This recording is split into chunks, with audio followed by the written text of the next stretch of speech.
A dramatic showdown between Egypt's military and the ousted president. Once again, millions of citizens have taken to the streets in Cairo in dueling protests. But is this a people's coup or one strong-armed by the military? Tonight, President Obama met with his national security team as a key American ally stands on the brink of civil war. ABC's Alex Marquardt is covering the crisis in Egypt. Alex? Juju, it's a tale of two cities here in Cairo tonight as we wait to see who makes the next move. President Morsi was ousted by the Egyptian military. A spokesman now tells us he's been arrested, that as hundreds of thousands of Egyptians celebrated his removal from power. Fireworks and jubilation erupted in Tahrir Square tonight as the military announced it dissolved Egypt's constitution and deposed President Mohamed Morsi after just 1 year in office. In a speech to the nation, the head of the military said they were responding to the calls of the people. The military also blamed Morsi for failing to unite Egyptians. President Morsi struck back, calling the military's moves unacceptable and arguing that he was legitimately elected. In a tweet, his office said, measures announced by the armed forces leadership represent a full coup, categorically rejected by all the free men of our nation. And in a video posted online, he ominously warned, whoever planned this wants to spill the blood of the Egyptian people. It was just 2.5 years ago that many of these same Egyptians were fighting to oust another president. Since then, Egypt has become so deeply polarized, there are worries that a civil war could tear the country apart. Mohamed Morsi made a lot of mistakes, and I think a lot of the decisions that he made over his first year in office did give people real reason to question his intentions with respect to democracy and the Brotherhood's ability to play a democratic game. The United States is watching events in Cairo closely. Egypt is one of the U.S.'s closest allies in the Middle East and one of the largest recipients of American dollars in foreign aid. Just 4 days ago, on the first anniversary of President Morsi's election, demonstrators gathered across the country to call for Morsi to step down and for new elections to be held. According to the military, these demonstrations turned into the largest protests in Egyptian history, with millions demonstrating across the country. I want to send a message to President of Egypt, Mohamed Morsi Al-Ayad. You're not welcome here. Please get out. We don't want anymore the Muslims Brotherhood. We are not convinced with Mohamed Morsi, and we're going to stay on the street until he leaves. Feeling the momentum, the protesters came out again the next day, hoping the military would take their side. The crowds were so big, the anger so strong, that the military gave Morsi a 48-hour deadline to answer the people's demands. When helicopters showed up over the rally in Tahrir Square, the crowd erupted in cheers. How do you feel about the army now issuing this ultimatum? We're very happy, actually. It's one of the best things that has happened in Egypt. We've been looking forward for it for almost a year now. The army, you feel, is on your side? Yes. Not only the army, even the police academy, they're all with us. And it's a great support for all Egyptians.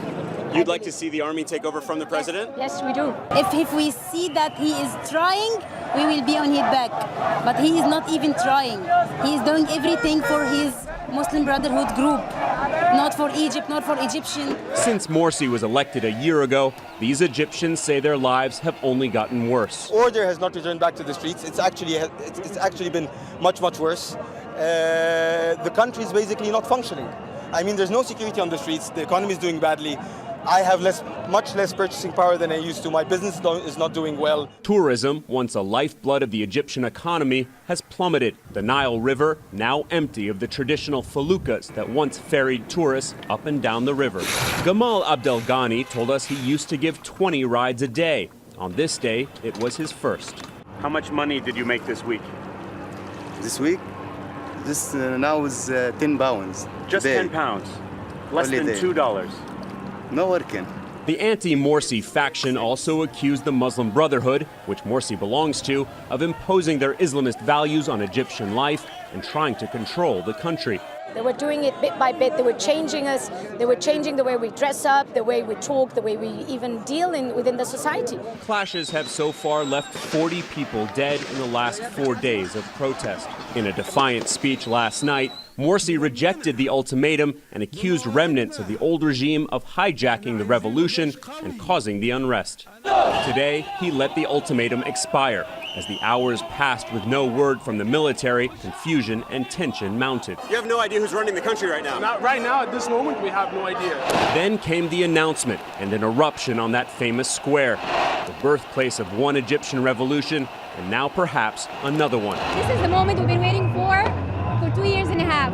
For every single blood that have been shed in this country, we've been waiting for this moment. But while many celebrated, Morsi's supporters responded angrily. After working in the shadows for more than 80 years, the once outlawed Muslim Brotherhood isn't going down without a fight. There's been a lot of very angry rhetoric, talk about the Brotherhood martyring themselves for the sake of democratic legitimacy. And so I think there is a real fear about violent opposition to this military takeover.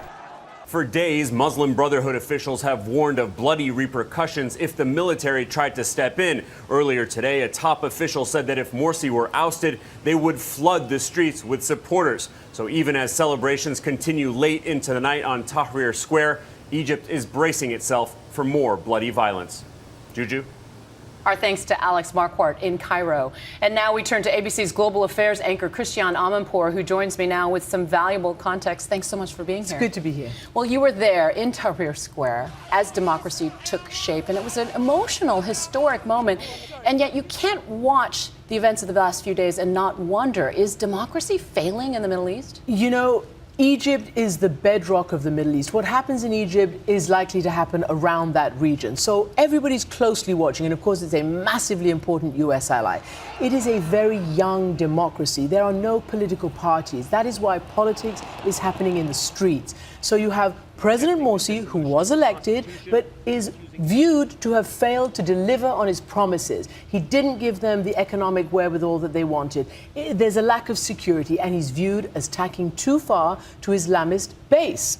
So the other people who are in the streets are saying, no, hang on. We are now giving you a vote of no confidence with our feet, with our voices, with our bodies in the streets. And that's what's happening right now. And it's a tense standoff, and yet the U.S. is largely silent on the issue. What's fascinating is this diplomatic dance that's going on as to whether or not this was technically a military coup. Well, I think you're absolutely right. And you're going to see the U.S. and Western officials, democracies, are going to have a very hard time reacting to this. And they're going to twist themselves in contortions trying to figure out not to call it a coup. Because this would affect U.S. aid. It would affect relations with Egypt. And of course, it's a very important place. But what's really fascinating, and you'll see this explode all over social media, the anti-Morsi protesters are on a massive campaign to say this was not a coup. The military did not step in. They are merely enacting the will of the people.